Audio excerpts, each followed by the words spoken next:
Hello friends, कैसे हैं आप लोग। फ्रेंड्स, आज हम लोग भारतीय संविधान के कुछ इम्पोर्टेंट आर्टिकल्स को क्वेश्चन आंसर के माध्यम से समझेंगे।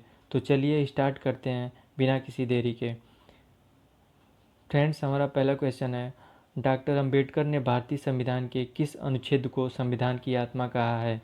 तो फ्रेंड्स, हमारा आंसर हो जाएगा अनुच्छेद अनुच्छेद 32 को भारतीय संविधान का आत्मा कहा जाता है। ठीक है दोस्तों, इसके अंतर्गत संवैधानिक उपचारों का अधिकार प्राप्त है। फ्रेंड्स, इसे हम संविधान की आत्मा इसलिए कहते हैं क्योंकि यह मूल अधिकारों के संरक्षण की गारंटी देता है। फ्रेंड्स, आर्टिकल 32 के तहत सुप्रीम कोर्ट को यह अधिकार प्राप्त है कि यदि मूल अधिकारों का हनन होता है तो वे विभिन्न प्रकार की रिट्स जारी करके मूल अधिकारों के हनन को रोके। ठीक है तो चलिए अनुच्छेद 21 के बारे में जान लेते हैं। दोस्तों, अनुच्छेद 21 के बारे में के अनुसार हमें प्राण एवं दैहिक स्वतंत्रता का अधिकार प्राप्त है, जिसमें जीने का अधिकार, जीवन जीने के रक्षण का अधिकार और निजता का अधिकार आदि सम्मिलित है। ठीक है दोस्तों, अब अनुच्छेद 13 के बारे में जान लेते हैं। अनुच्छेद 13 के अंतर्गत यह कहा गया है कि यदि कोई विधि मूल अधिकारों के असंगत है या उनका अल्पीकरण करने वाली है तो उसका न्यायिक समीक्षा की जा सकती है ठीक है दोस्तों, अनुच्छेद 368 के बारे में जान लेते हैं।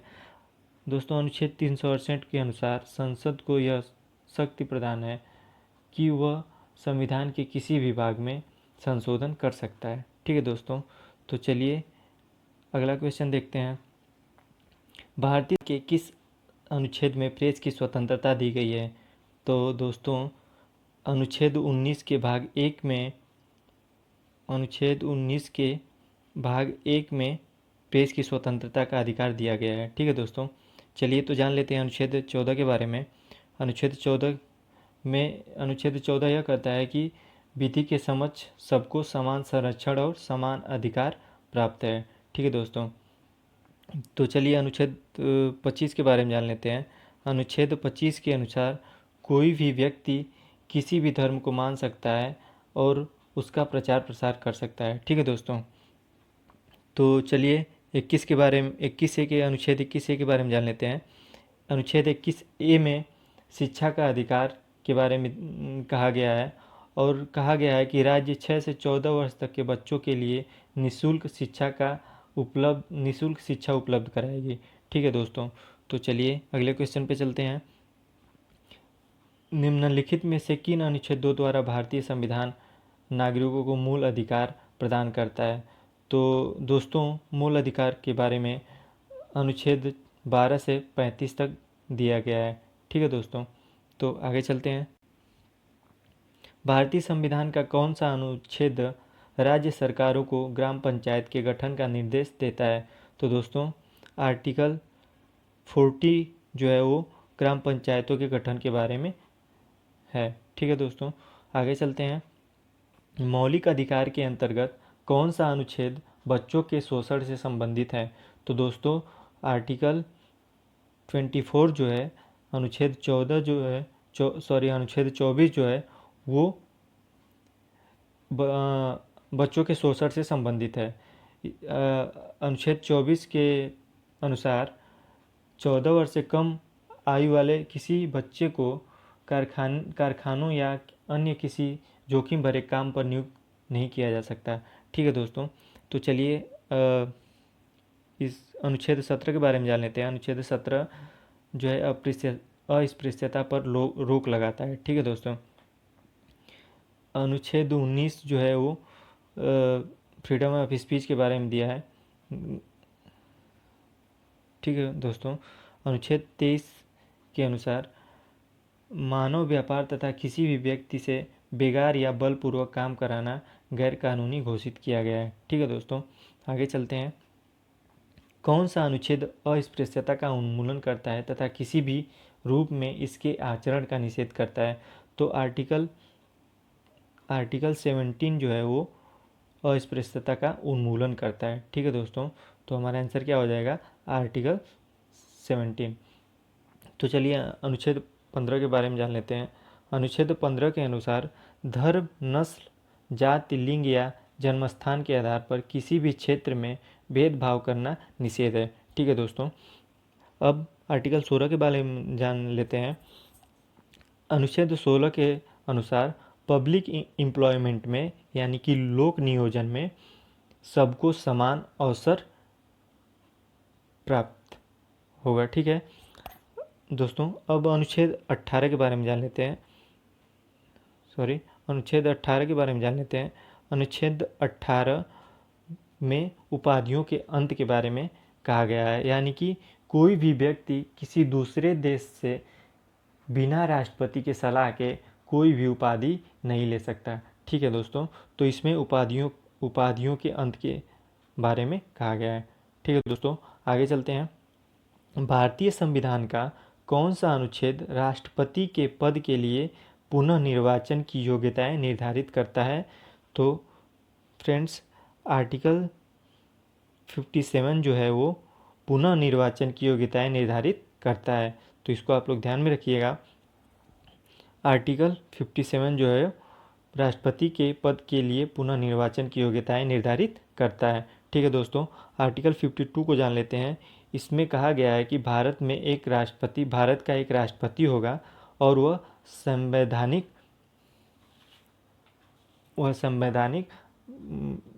देश का संवैधानिक प्रधान होगा। ठीक है दोस्तों, और वह भारत का प्रथम नागरिक भी कहलाएगा। ठीक है दोस्तों, आर्टिकल 24 के बारे में जान लेते हैं। दोस्तों, आर्टिकल 24 में राष्ट्रपति के चुनाव के बारे में दिया गया है। ठीक है दोस्तों, और आर्टिकल 55 में राष्ट्रपति का चुनाव किन तरीकों से होगा उसके बारे में दिया गया है। ठीक है दोस्तों, आगे चलते हैं। भारतीय संविधान के किस अनुच्छेद के अंतर्गत भाषण एवं अभिव्यक्ति की स्वतंत्रता के अधिकार की गारंटी दी गई है? तो दोस्तों, हम लोगों ने पिछले क्वेश्चन में ही देखा है, अनुच्छेद 19 के तहत जो हमें भाषण और अभिव्यक्ति की स्वतंत्रता की गारंटी दी गई है। ठीक है दोस्तों, आगे चलते हैं। भारतीय संविधान के किस अनुच्छेद में मौलिक कर्तव्यों की चर्चा की गई है? तो फ्रेंड्स, भारतीय संविधान के 51 क में मौलिक कर्तव्यों की चर्चा की गई है। ठीक है दोस्तों, अगले क्वेश्चन पे चलते हैं। भारतीय संविधान के किस अनुच्छेद में निर्वाचन आयोग के लिए प्रावधान है? तो फ्रेंड्स, अनुच्छेद 324 में निर्वाचन आयोग के गठन के बारे में दिया गया है। तो इसको आप लोग ध्यान में रखिएगा। और फ्रेंड्स, आर्टिकल 326 जो है वो लोकसभा तथा विधानसभा में चुनाव वयस्क मताधिकार पर होगा, इसके बारे में दिया गया है। ठीक है दोस्तों, तो आगे चलते हैं। संसद को संविधान संशोधन का अधिकार दिया गया है। तो फ्रेंड्स, संसद को संविधान संशोधन का अधिकार अनुच्छेद 368 के अंतर्गत दिया गया है। ठीक है दोस्तों, तो इसको आप लोग ध्यान में रखिएगा। अगले क्वेश्चन पे चलते हैं। भारतीय संविधान में कुल कितने अनुच्छेद और अनुसूचियां हैं? तो फ्रेंड्स, भारतीय संविधान में कुल 395 अनुच्छेद और 12 अनुसूचियां हैं। ठीक है दोस्तों, संविधान के किस अनुच्छेद के द्वारा संसद की संयुक्त बैठक का प्रावधान किया गया है? तो फ्रेंड्स, अनुच्छेद 108 के तहत संयुक्त बैठक का प्रावधान किया गया है। संयुक्त बैठक राष्ट्रपति द्वारा बुलाई जाती है और इसकी अध्यक्षता लोकसभा के स्पीकर करते हैं। ठीक है दोस्तों, तो हमारा उत्तर हो जाएगा अनुच्छेद 108। ठीक है, अब अनुच्छेद 110 के बारे में जान लेते हैं। अनुच्छेद 110 जो है धन विधेयक के बारे में है। अनुच्छेद 112 जो है वो वित्त विधेयक के बारे में बजट के प्रावधान के बारे में। ठीक है दोस्तों, अगला क्वेश्चन देखते हैं। संविधान के किस अनुच्छेद में धन विधेयक की परिभाषा दी गई है? तो फ्रेंड्स, संविधान के आर्टिकल 110 के 10 में धन विधेयक की परिभाषा दी गई है। ठीक है दोस्तों, आर्टिकल 124 जो है सुप्रीम कोर्ट के गठन के बारे में दिया गया है। कौन सा अनुच्छेद भारत के राष्ट्रपति को अध्यादेश जारी करने की शक्ति प्रदान करता है? तो फ्रेंड्स, अनुच्छेद 123 जो है राष्ट्रपति को अध्यादेश जारी करने की शक्ति प्रदान करता है। ठीक है दोस्तों, तो चलिए अब अनुच्छेद 74 के बारे में जान लेते हैं। अनुच्छेद 74 के अनुसार एक मंत्रिपरिषद होगा जिसके प्रमुख प्रधानमंत्री रहेंगे।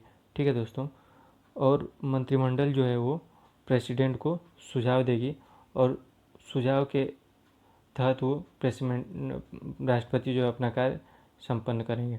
ठीक है दोस्तों, आर्टिकल 78 के बारे में जान लेते हैं। अनुच्छेद 78 में यह प्रावधान है कि प्रधानमंत्री का यह कर्तव्य होगा कि वह देश के प्रशासनिक एवं विधायी मामलों में तथा मंत्रिपरिषद के निर्णय के संबंध में राष्ट्रपति को सूचना देंगे, अगर राष्ट्रपति यह सूचना प्राप्त करना चाहता है तो। ठीक है दोस्तों, अनुच्छेद 124 में सुप्रीम कोर्ट के गठन के बारे में दिया गया है। ठीक है दोस्तों, आगे चलते हैं। किस अनुच्छेद के तहत अवशिष्ट शक्तियाँ केंद्र के पास हैं? तो फ्रेंड्स, आर्टिकल 248 के तहत अवशिष्ट शक्तियाँ जो है वो केंद्र के पास में है।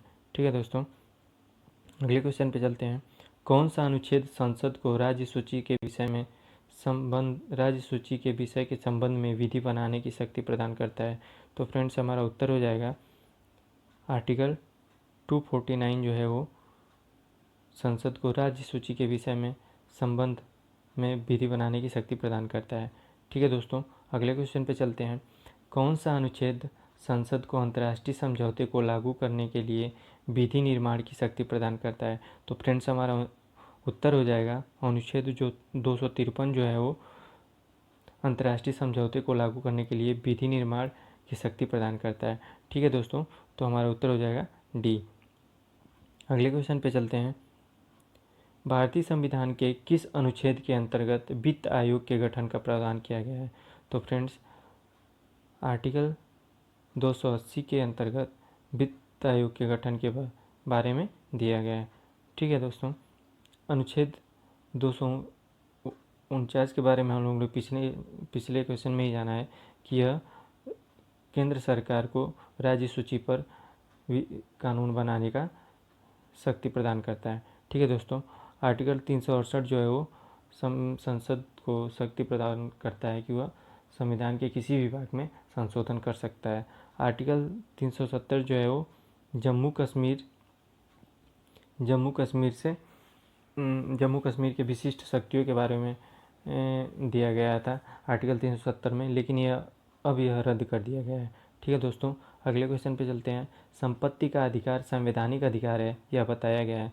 फ्रेंड्स, संपत्ति का अधिकार संवैधानिक अधिकार है, यह अनुच्छेद 300 क में बताया गया है।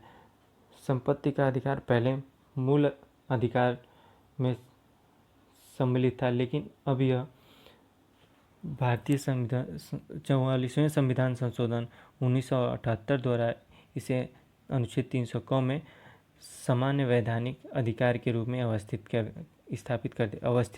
गया है। ठीक है दोस्तों, अगले क्वेश्चन पे चलते हैं। भारतीय संविधान का कौन सा अनुच्छेद नई अखिल भारतीय सेवा की स्थापना का प्रावधान करता है? तो फ्रेंड्स, आर्टिकल 312 जो है वो भारतीय अखिल सेवा की स्थापना का प्रावधान करता है। ठीक है दोस्तों, फ्रेंड्स, जितने भी क्वेश्चन थे हर किसी न किसी एग्ज़ाम में आए हुए थे और ये बहुत ही महत्वपूर्ण क्वेश्चंस हैं। तो फ्रेंड्स, अगर हमारी वीडियो आप लोगों को पसंद आई हो तो प्लीज़ हमारे चैनल को सब्सक्राइब करें, वीडियो को लाइक करें और शेयर करें और कमेंट करें। धन्यवाद दोस्तों।